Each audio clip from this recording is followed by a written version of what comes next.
Semakin dekatnya penyelenggaraan debat pamungkas Rabu siang, para panelis dan moderator debat kelima menandatangani fakta integritas. Hal tersebut sebagai wujud sikap objektif dan kenetralan panelis dan moderator selama debat berlangsung. Secara bersungguh-sungguh akan melaksanakan tugas dan kewajiban sebagai moderator debat kelima secara profesional, efektif dan efisien, serta memberikan perlakuan yang adil dan proporsional kepada peserta debat.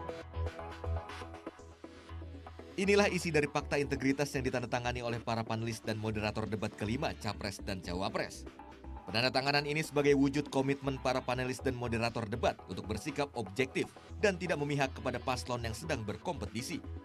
Selain itu, koordinator panelis Muhammad Nasih meyakinkan pertanyaan debat kelima tidak akan bocor, termasuk kepada jajaran komisioner, ketua dan struktur KPU RI. Formulasi dari kita sama sekali tidak tahu mana yang akan keluar, mana yang apa, karena kita wujudkan dalam bentuk pertanyaan-pertanyaan yang memang terpilihnya nanti kita seleksi dari sekian banyak pertanyaan yang terkumpulkan. Debat kelima Capres dan Cawapres akan dilangsungkan pada tanggal 13 April 2019.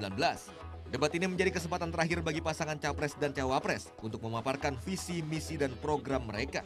Adapun tema yang akan diangkat dalam debat pamungkas tersebut, yakni isu ekonomi, kesejahteraan sosial, keuangan, investasi, perdagangan, dan industri.